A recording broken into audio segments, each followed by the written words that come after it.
ايوه يا حاج، صباح الخير يا حاج. اهلا وسهلا يا ابو مصطفى. ده النهارده الفطار بقى، والاستاذ اشرف جهز لك الفطار اهو.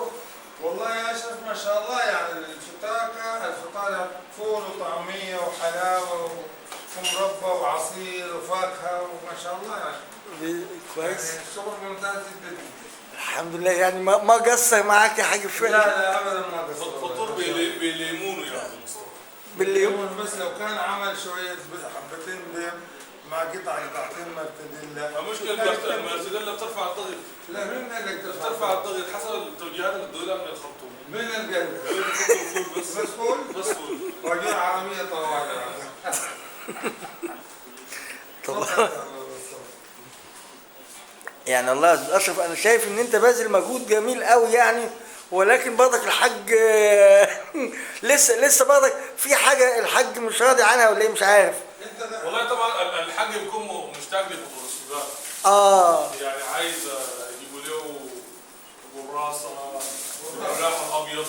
ده ايه الجراسه دي بقى؟ لان القراصه من الوجبات عندنا السودانيه تاكل قراصه بالتقليه، قراصه بالدمعه، قراصه يعني هنا اخوانا تعالوا خلاص كده.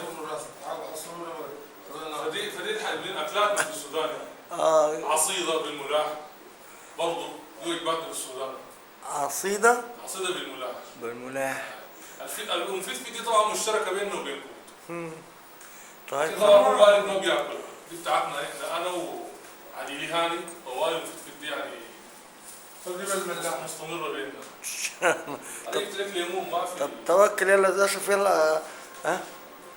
خلاص هنيجي وان شاء الله نبدا. والحاج كان قاعد في الشمس. فين زيت؟ عاوز زيت؟ ما عندنا زيت زيت. جوا في صوالح. في الفول هنا ما عندنا زيت. وصلنا نضيف فيها شنو؟